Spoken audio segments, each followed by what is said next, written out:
Welcome to the podcast Design Your Success, the podcast that bridges the gap between human design and business. Every episode shares the inspiring story of a business owner who is real, raw, and honest.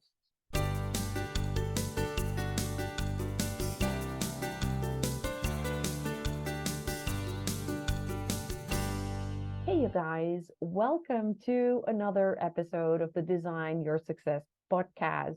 This is the podcast where business and human design meet. My name is Nicoline Huizinga. I'm your host, and today I'm incredibly thrilled to have my good friend as a guest, Mel. So good to have you.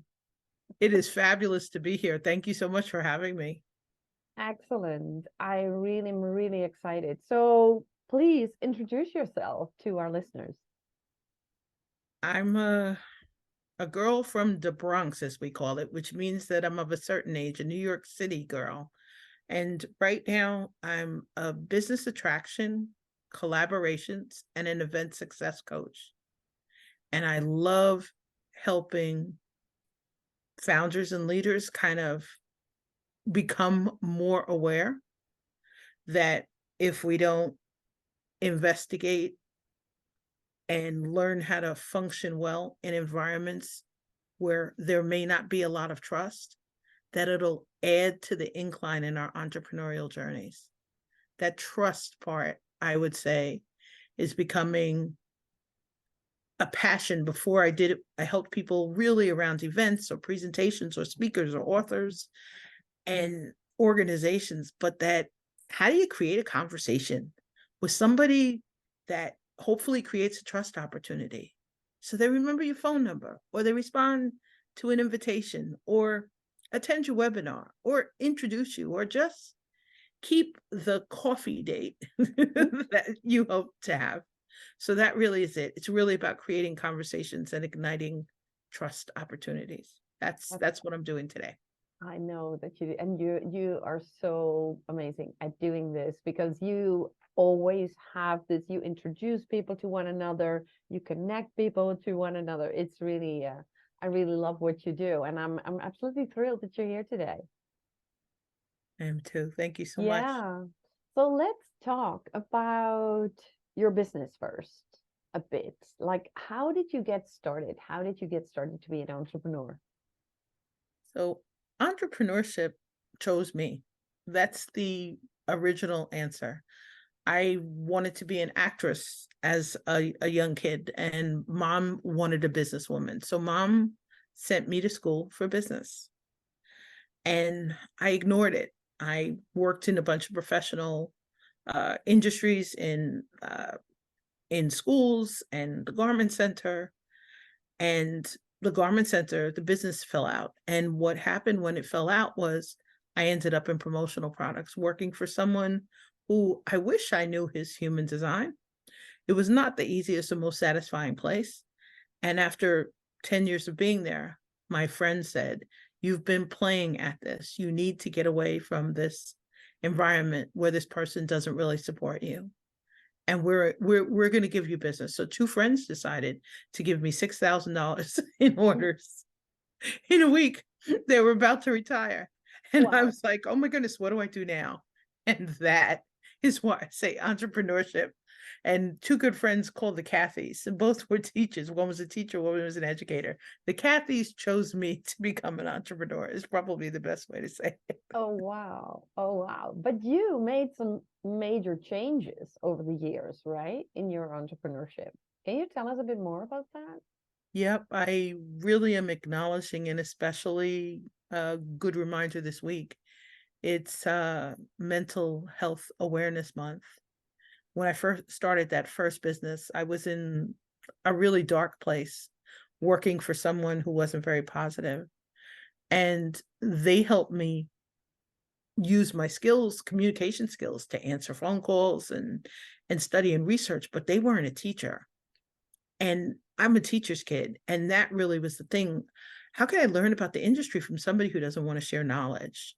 And that really evolved into the business. I understand when somebody raises their hand and they have a question and no one's answering it. So when people were looking for how not to be the best kept secret, that was kind of the niche that I set in. When they were looking for a unique gift that wasn't a flush away, that's how I started. After, at year 10, a coach, a dear friend says, "What are you going to do to celebrate your 10 years?" I said, "We're going to have a big party." And I realized, he says, "A big party?" He says, what are you going to do to celebrate the milestone?" I said, "I'd like to start offering workshops, environments where people can just step in and get their questions answered." And I had no idea what to charge. So I'd offered a series of like 6 workshops. So you could plug in for a slice of pie for like $35 each.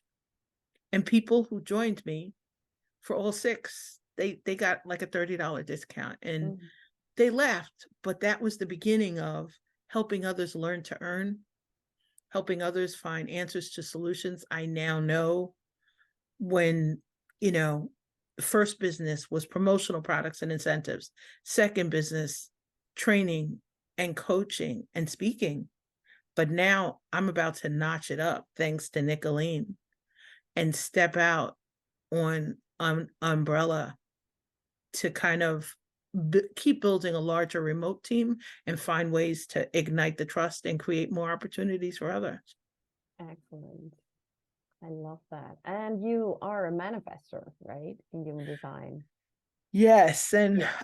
thanks to you, I'm finally stepping into that. When someone first shared human design, I was like, "Oh, what in the world they were talking about?" It was somebody during a retreat and Grow Rich book club, and then another business coach who I was interviewing brought it up, and she says, "Oh, you're a manifestor."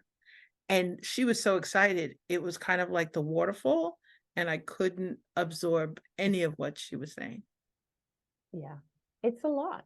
It is a lot. I mean, I hear that when people get into human design and they are all about, it's like learning a new language. There are so many specific words, there's so much slang. And what does it even mean? So, when you get your energy type, and in your case, it's a manifester, I'm a generator. When you get your energy type, you're like, okay, yeah, and what does that mean exactly? I remember us having a wonderful conversation about being a manifester and how you are a very rare energy type. Only 9% of the entire population are manifestors. And they have this incredible power and vision. And they are literally here to lead because you have the leadership capacities as a manifestor, and I'm so happy to hear that you're stepping into that and making that work. I appreciate you, because I think knowing sometimes we have a different voice that people don't always seem to understand. They're like, "What in the world is she talking about?" And also the process of different coaches presenting me, it wasn't the language, because I love when people like yourself, you give us a glossary, you give us a legend so that we can make it eye level and kind of ear level. I think the challenge becomes that first person who really presented it to me in a way where it was a waterfall. She was trying to help me step in and tap into my inner power.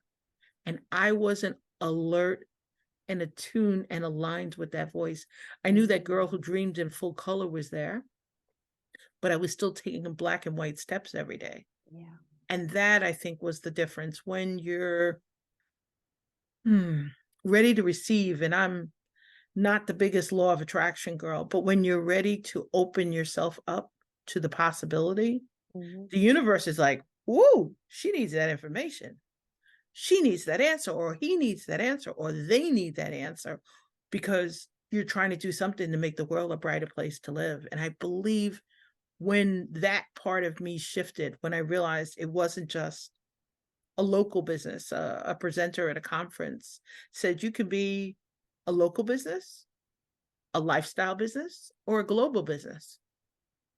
And I remember in all the detailed notes on the way home, fortunately, I had an hour ride home. I said, what would it be like to be a global business? That is the stepping stone, I believe. I made the decision to step into our international opportunities as opposed to just the local or regional ones. And that, I believe, is what made the space for really tapping into the design. Like, I could hear it. Somebody said, "Oh, you have a money, your chart shows me you have a money mastery issue."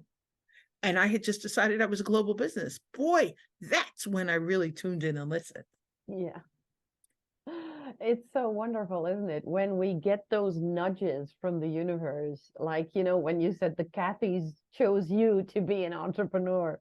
So we get those nudges, and it's the question of, are we paying attention? And are we ready to step into those next steps? Because sometimes we get the nudge and we don't feel ready, and then we let it pass, but it will keep coming back to you like all the time. And at some point when you get it, then you step into it. And I'm happy you're doing that, and you did that in the past. Now when you look at your entrepreneurial career, what kind of pivotal moments did you have that were, with huge impact, that made you change or shift things? A big one was that conversation with Joe at the 10-year mark. He helped me realize that I had outlived the 5-year plan. And in between year 1 and year 3, I became a full-time entrepreneur. Then it took 2 years to hire my first coach. And until another mark there would be talking to another friend, and she says, "Oh, you're saying the F word." She meant the fears word. She said, "I can hear you expressing your fears. You're telling me what you're afraid of. As a friend who wants the best for you, I'm encouraging you to reach out to a coach so that someone else can help you navigate it." Those were the transitional messages. And then you laugh. I had saved a woman's business card from a trip in 2005. My friend told me, reach out and hire a coach. I did not. Yeah. And I had saved a card from 2005. And I finally found the card case. It was the first business card that I had put in there. 6 months after she said this, I found that card. And that reminded me, this was a person in the beginning who helped and supported me with a different voice, different vibe, different education, different background. The diversity part, we're looking for people who can help us open new doors. So picking someone who looks or sounds like us, or lives where we're at, finding coaches who were at a level to help you elevate, to help you leverage, to help you lift yourself up. I really think that's the key. Yeah, I think it's so important because we have our blind spots, we have our own limiting beliefs, and we can get stuck in that, right? And when you get into kind of cycle and a circle where it's very hard to break away from, because you're so used to it. And I always have to remember the analogy of two fish in the water. They're swimming and they encounter another fish, and the fish says, "How's the water?" And the two fishes are like, "What's water?" So they don't know that they are in water. Like we don't know what we do all day, and we don't ask those questions anymore. And when you hire a coach, that person is asking you the questions that you don't ask yourself anymore. So it's such a great thing that you hired a coach, and especially I love it what you mentioned as well, that it's a person that you already met and who was already helping you, even like when you were not even her client yet, and yet she was still helping you.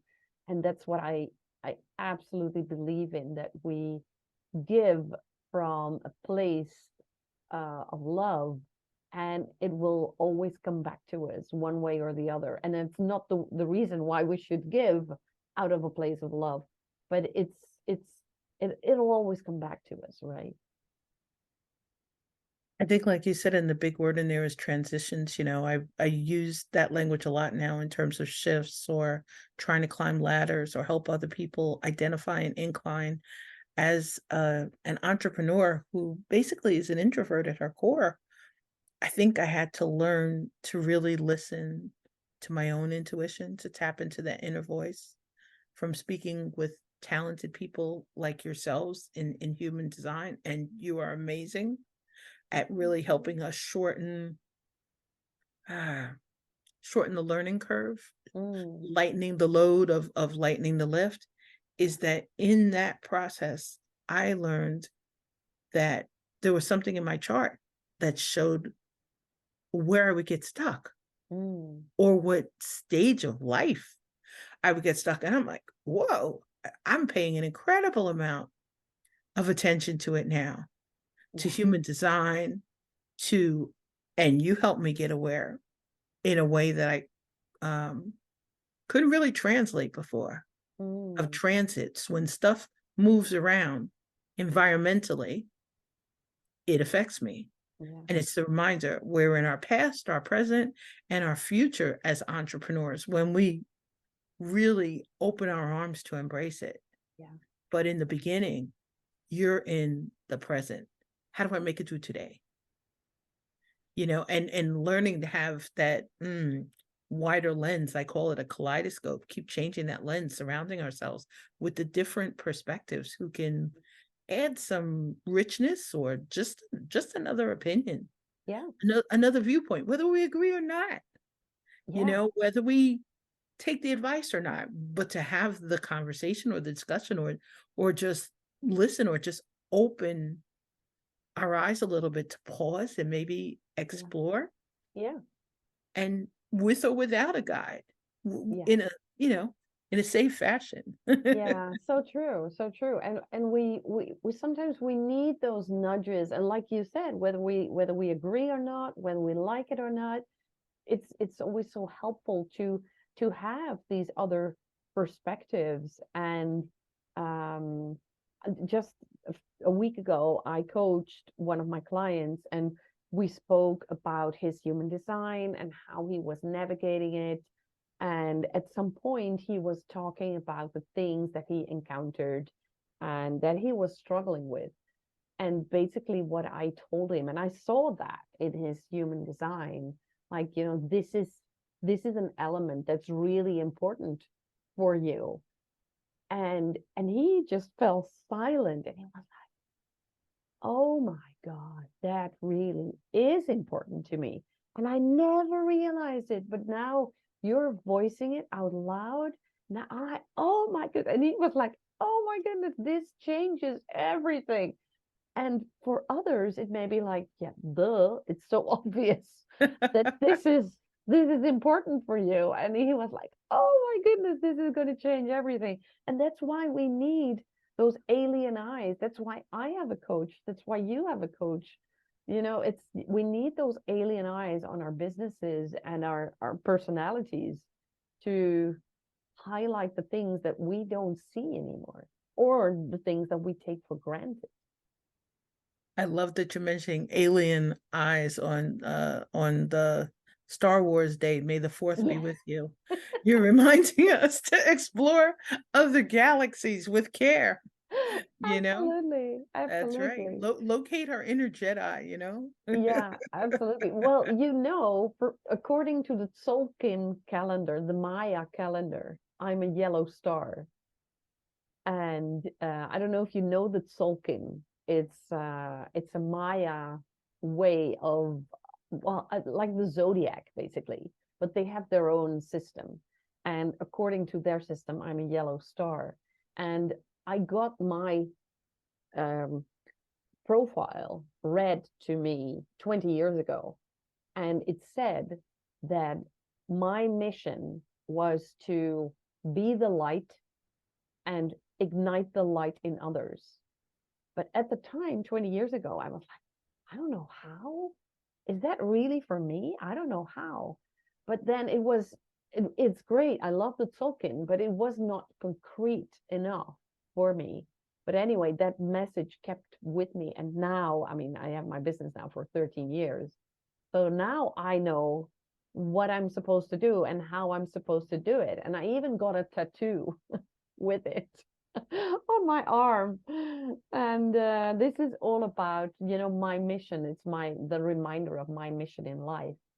And of course, I love the Tolkien, but human design is my tool to really ignite the light in others, so they step into their true power and what they are meant to be doing here. And that's what I absolutely love about that. So when we go back to your pivotal moments, what were, would you say, the hard parts of, well, the moments that you struggled and that you overcame? What were those moments and how did you do it? I love what you're saying, because during another pivotal moment, we filled our house with all these Mayan artifacts. So I'm going to look up Sulkin as you're mentioning that. But I think what happens is sometimes you travel or you're exploring to find the answers. And what I had to learn was the biggest thing as the teacher's kid. I was from grade, a lot of questions. What would happen painfully would be I'd have the question. They wouldn't answer with transparency. They wouldn't provide you the information you needed to make an accurate decision. So I became the kid almost, and somebody said it in a chamber. I really appreciate it. He says, "You have no fear." And I had no idea what he was talking about. I think what it was I was raised until a certain point not to accept no. I always worked on the behalf of salespeople. When you were doing something for a salesperson, you had no choice but to do it, or they would tell you it was undone. If you had to make 10 calls to get the one yes to get them an appointment, then you made your 10 calls. If you had to make 20, you made 20. And I think that learning the walls of my internal communication, in the sense of, and I appreciate it through some trust trainings recently, not trusting my own voice or my own sense of who I was surrounded by, or not seeing that maybe the energy had shifted in the room, where it was no longer a safe location, where more people who were passive aggressive or really interested in power and control started popping up. And I noticed that in the chambers and picking up, a client who worked in the government, the environments changed. The places we visited changed. And I think the pivotal point is acknowledging that we're uncomfortable. A good friend said, get comfortable with being uncomfortable. I was extremely uncomfortable, and I wasn't sharing it until I got home. It was almost concealed behind a veil, a wall, a mask. And that part, I think, is part of what made the struggle harder. Not knowing who to ask the question of. I called my mom one night late after coming in after an event, and she had to work the next day, and I was working from home. And my mom says, "You can't start these kind of conversations with me at 10:30 at night when you come home, because I have to go to work. You're at a life-changing point. It'll take us a weekend to discuss and answer the question you just gave me." And it helped me understand the complexity, that part. We really need help processing the layers, digging in. I love puzzles and games. So I would keep digging. Some people, they shut the door in the middle. They close off the access. Yeah. And that part, I thought it was me. And it took me a long time to realize it's external. These are things we can't control. Yeah. Don't take it personally. Don't feel like no one's listening to your voice. Don't feel like you're not welcome. Don't feel like there isn't a lane for you. You'll find your lane. Just be really patient. Spread some seeds and hope they sprout. Yeah. Or ask for help of people who look with smiling, kind eyes like yours. And Yeah. I think it's so important, so vital what you say here that many people, and I don't know if it's just women or mainly women, who start doubting themselves first and not looking externally, but looking at themselves first, like, oh, that must be something I do, or it must be something I'm lacking. And then at some point, and I know human design is a great tool to get that realization. Like, wait a minute, it's not me, it's the external world. It's not about me. And what I see a lot, especially with manifestors, the female manifestors. Yeah, like yesterday I spoke to a female manifestor, and she was not seeing her own power, and she was like, no, but I need to fit in and I need to be part of a community. And I was like, I know you want that, and I know you try hard to do that, but girl, you're a manifester, you're a leader, you're a game changer, you're a trailblazer. This is your role, and it's not that you're made to fit in. As a manifester, you're here to make a huge difference and to lead. And for many women, that's a scary thing to do, I think. How do you look at that, Mel? I was allergic to leadership until I took a leadership local leadership course in the US. And there were leadership courses in a bunch of counties. And what I found was interesting was my mom said I was the leader as a kid. She said, oh, you were like, the vice president of like your senior class, things I don't even remember, you Wow. know? And I think I felt leadership chose me. I was in rooms where no one was raising their hand. And that became my definition of leadership. Somebody would ask me, which it took years to find out that that was part of the human design, that if Mm, no one else would show up and do it, you yeah. could ask me. And the first woman who asked me to approach leadership in a membership organization that we had been part of, I adored her. She used to be a professor, an engineer who worked at West Point. I adored her. She asked me, would I be on her leadership team? And it was at the end of a really long day. And she asked me, and I said no. I needed a bite to eat, Yeah. and I needed a beverage. And 20 minutes later, I came back to her and I said, I'm sorry for how specific I was when I expressed that. She says, it's okay, because now I know you either make decisions immediately, Yeah. or as I've observed, you take your time thinking about them.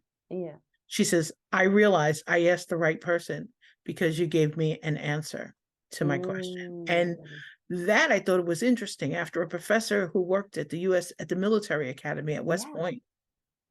And she says, I'm watching generations of people aspiring to be leaders. She says, you made an immediate decision.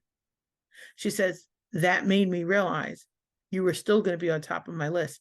And she says, thank you for coming back. No need to apologize. Just know I was going to ask you again on another day Mm, in a less crowded session. As a leader who trained other leaders, she accepted the answer. She knew that there was more to the story, and she had the patience to help approach it again. Someone had sent her to me, and that person who sent it to me says, don't worry, she won't say no. So mm, when I said no, I think it was really great because it helped. We always had an honest dialogue. She says, I want to always have that honesty and transparency between us of that day when you said no. She says, I already know we're not going to agree. She says, I already know we're going to approach this differently. And one day, the best part of it was I was in leadership and I did something that surprised a professor, teacher's kid, creating. And she said to me afterwards, that worked really well, but I was in control of that meeting. And you mm. introduced something new that could have made us late. And my meetings always end on time. And I learned Wow. not only leadership, but about the limits, the boundaries. And I think those are part of the lessons. And I loved it because Lisa was my first up close, delicious lesson in a woman with internal power and a Yeah, great sense in time. You know? And really, really rich. I think sometimes when you have a chance and you find somebody like that, lean in yeah, and listen and learn. absolutely. Absolutely. Yeah, I've had some wonderful female role models in that sense as well. And people who were great at leading themselves, leading others, and teaching others to lead as well. So that was absolutely great, and I'm still lucky to have them in my world. So that's wonderful. So would you what how would you define success? I would love to know. Success, I define day to day. And I think it's an interesting thing to say as an entrepreneur. I'm learning that success today means having a working internet connection. It means having conversations like the one I'm having with you. That's what makes a successful day. Mm, Something that's rich and valuable, adds texture, dimension that I learn from. The days that don't feel like success are days when we feel, and as I say this from working with people, helping them try to locate and manage their energy leaks and drains, those days are the ones that encourage me you to wake up the next day and try and have a day with more bells than whistles, more ahas than warnings, more grace than trauma. yeah. And I think that's the part of defining success, of being able to discover joys within a day where you're able to live it on your own terms. Success to me is the last time I saw my dad, having a conversation with him unexpected where he watched me on a coaching call. And when it was done, he said that he was proud of me. That is success. Yeah. Because as entrepreneurs, and I'm grateful to be able to say that, but we don't hear that often. Success sometimes means there's somebody around who encourages you, who, as you said, you're lighting lights. And as I'm working deeper with my coaches, they're like, I had a live, who helps light your torches? Who lights your torches? And it made me realize from the I am perspective of who you are, success means I need to define I am in today. I need to define one win today, one thing I'm grateful for today, one thing that maybe it wasn't perfect today. And I accept that from the analysis paralysis perspective. But one thing I'd like to try harder on tomorrow, or try a different approach. And maybe it's not tomorrow, maybe it's in a week, but Yeah. success for today is waking up and breathing and seeing the sun and watching the stars, and Absolutely. in what I'm calling an extended season of gratitude, grief, and growth. Yeah. Success is a little bit of growth, a little bit of green, a new bud, a new flower, Yeah. a new step that we can take together. Absolutely. I love that. I absolutely love that approach because it's so true. It's so true that those are the elements of success. It's not, of course, money is important. We all agree on that because we need to pay our bills, right? That's important. But success is something that we are free to define for us. Success for you may mean something else for someone else, and it's all good.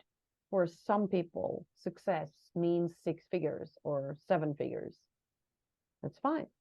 It's not for me. Success is definitely something else. And yeah, and I love it that we are all free to define our success as we are free to define which way we're gonna try to be successful.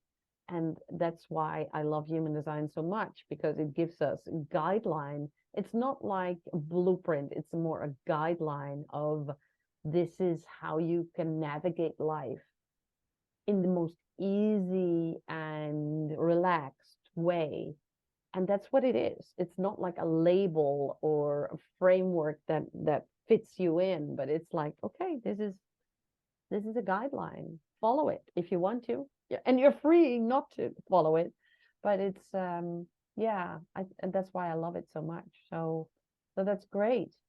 I would love to know, and our listeners would love to know, I'm sure, what are your top three lessons or best advice that you could share with them?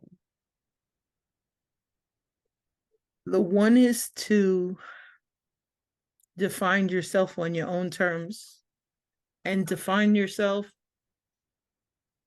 Sorry. The one is to define, the first one is to define yourself on your own terms using your own language. And whether it means you journal about it, whether it means you practice that language, define who you are and how you want to show up.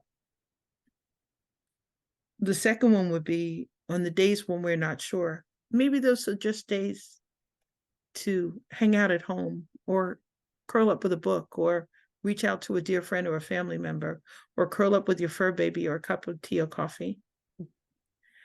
And the third one would be to create spaces where others can bring their culture, their true selves, and in some cases, a welcoming space where somebody could find a hug, a book, a smile. Our world is running out of spaces like that, that are offering solace and grace, and many people feel that they're not really well protected. But as you were saying before with steps, they need a place to go. It's somebody to open a door, offer them a seat, show them the light, light the torch. Those would be three things that I would think Yeah, of. I love them. I love all of them. And it's so true. It's so true too.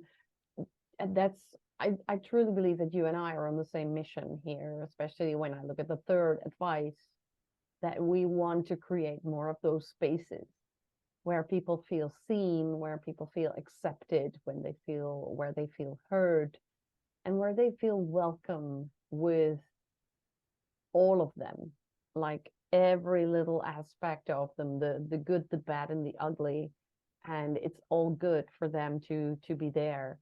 And I love it that we're more or less on the same mission here. That's wonderful. All right.